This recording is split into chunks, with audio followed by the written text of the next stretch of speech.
다음 중 엑셀의 작업 환경 설정을 위한 엑셀 옵션의 각 메뉴에 대한 설명으로 설명 중 옳지 않은 것은, 자, 설명 잘 들으십시오. 내용이 조금 어려운데요.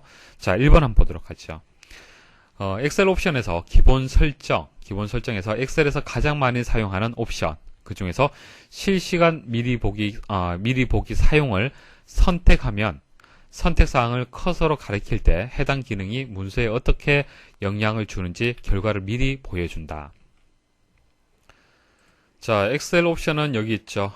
리본 메뉴 누르시고 엑셀 옵션 누르시고 엑셀 옵션에서 기본 설정이라고 했습니다. 자, 기본 설정에서 엑셀에서 가장 많이 사용하는 옵션, 여기서 실시간 미리 보기 사용, 이 부분이 지금 체크가 되어 있는데, 체크가 되어 있을 때와 되어 있지 않은 차이점 설명을 드리겠습니다.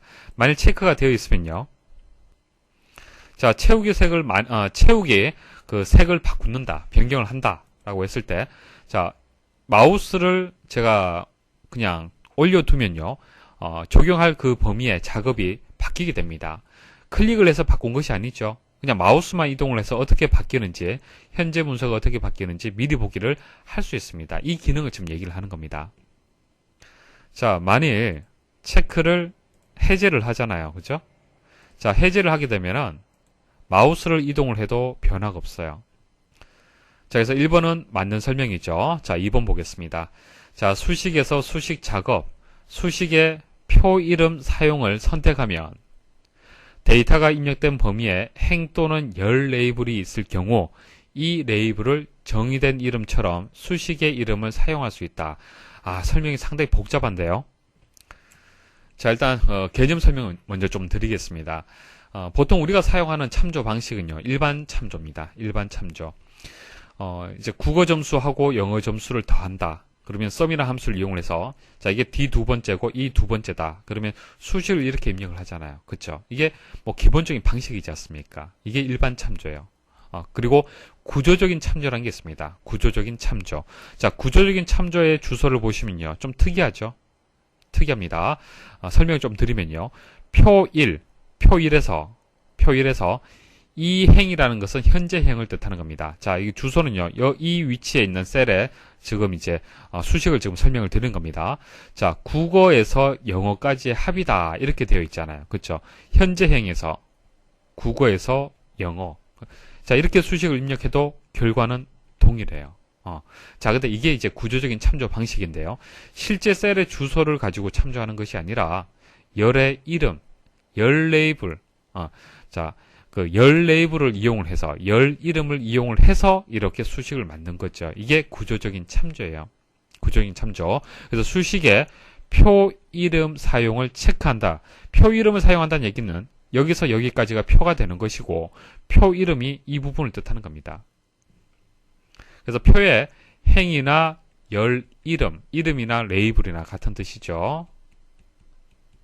자, 행이나 열 이름이 있으면 이것을 수식에 사용할 수 있도록 하는 것이 수식의 표 이름 사용 체크가 되겠습니다. 자, 먼저 수식에 가시면은 수식 작업이 있고, 수식의 표 이름 사용을 일단 체크를 하겠습니다. 자, 체크를 하고 표를 하나 만들었고요. 자, 여기서 표를 이제 설정을 하셔야 됩니다. 자, 삽입에 가시면은 표를 설정할 수 있습니다. 자, 확인 버튼 누르시고요. 자, 이제 표를 설정을 했기 때문에 이제 이 그 기능을 적용을 시킬 수 있습니다. 자, 합을 한번 구해 볼게요. 자, 클릭을 하시면 어떻게 바뀝니까? 자, 주소 보시면 아시겠지만은 좀 생소하게 구조적인 참조 형태로서 만들어지는 겁니다. 자, 엔터 입력을 해볼게요. 엔터 입력하게 되면은 나머지 셀들도 같이 입력이 되고요. 보시면 아시겠지만은 구조적인 참조 방식이기 때문에 동일합니다. 그러니까 두 번째 행, 세 번째 행 동일한 수식이 들어가는 거예요. 왜냐하면 보세요. 자, 국어, 영어. 자, 이제 표에 그 행과 열 이름을 이용을 하는 거잖아요. 그렇죠? 그러면은 현재 행에서는 이 값하고 이 값하고 더해서 만들어지는 거고요. 여기서는 이 값하고 이 값하고 더해져서 이 값이 만들어지는 겁니다. 그래서 이 행에 국어 점수하고 영어 점수를 더해라, 이렇게 구조적인 참조로 입력을 했기 때문에 그렇습니다. 표 1에서. 자, 그런데 해제를 한번 해볼게요. 자, 해제를 하고요. 자, 지우겠습니다. 자, 지우고 다시 한번 입력을 해볼게요. 이제는 어떻게 됩니까? 우리가 늘 보는 일반 참조 형식으로 해서 입력이 됩니다. 자, 엔터 입력을 해볼게요. 자, 결과는 동일하지만은 참조 방식이 다르죠. 자, 이제 다시 읽어보시면 이해를 하실 겁니다. 자, 수식의 표 이름 사용을 선택하면 데이터가 입력된 범위에 행 또는 열 레이블이 있을 경우, 자, 행 이름이나 열 이름이 있을 경우, 자, 이 레이블을 정의된 이름처럼 수식의 이름으로 사용할 수 있다. 자, 수식의 이름으로 사용할 수 있다. 결과적으로 체크를 하게 되면은 수식의 이름으로 사용할 수 있다는 얘기예요. 이게 구조적인 참조가 되는 겁니다. 2번은 맞는 설명이에요. 3번. 자, 통합 문서 저장에서 다음 형식으로 파일 저장해서 통합 문서의 저장 파일 형식을 지정할 수 있다. 자, 저장에 가시면 통합 문서 저장이 있습니다. 자, 다음 형식으로 파일 저장이라고 해서 현재는 엑셀의 가장 기본적인 확장자인 XLSX가 통합 문서가 지정이 되어 있죠. 만일 매크로로 사용 통합 문서를 많이 선택을 한다라면은 이제 저장을 할 때 기본적으로 이렇게 저장이 된다는 얘기입니다. 그래서 통합 문서의 저장 파일 형식을 지정할 수 있다는 설명이 맞습니다. 자, 정답은 4번인데요. 자, 고급에서 이 통합 문서의 계산 대상에서 다른 문서에 대한 링크 업데이트를 선택하면 워크시트와 연결된 외부 문서에 포함된 결과값의 복사본을 저장한다. 자, 이게 무슨 뜻이냐면은 보세요. 이런 얘기입니다. 다른 문서에 대한 링크 업데이트를 많이 선택을 하면요. 자, 북1이라는 통합 문서가 있고요. 자, 강의 중에 다 말씀드렸던 내용이죠. 북2라는 통합 문서가 있어요. 자, 북1이라는 통합 문서에서 수식을 입력을 했는데요. 이렇게 수식을 만들었습니다.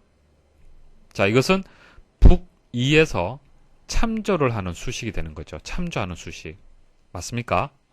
그래서 북2의 통합 문서를 참조해서 연결하는 것을 링크 혹은 연결이라고 하는 겁니다.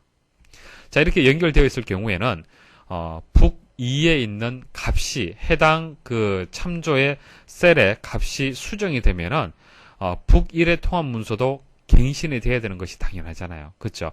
그것을 설정을 한 거예요. 다른 문서에 대한 링크 업데이트를 설정을 한 겁니다. 자, 이렇게 설정을 하면요. 복사본, 그러니까 북1이라는 문서가 또 하나의 복사본이 만들어지는 것이 아니고요. 그냥 북1에 있는 해당 그 셀의 값이, 참조하고 있는 그 값이 그냥 바뀌는 겁니다. 갱신되는 거예요. 새로 고쳐지는 겁니다. 근데 복사본이 저장이 된다라고, 자, 보세요. 여기 보시면은 설명 잘 하다가 선택하면 워크시트와 연결된 외부 문서에 포함된 결과값의 복사본을 저장한다. 이렇게 나왔는데 복사본을 저장하는 것이 아니라 갱신한다. 그렇게 설명을 해야 됩니다. 그래서 4번이 틀렸습니다.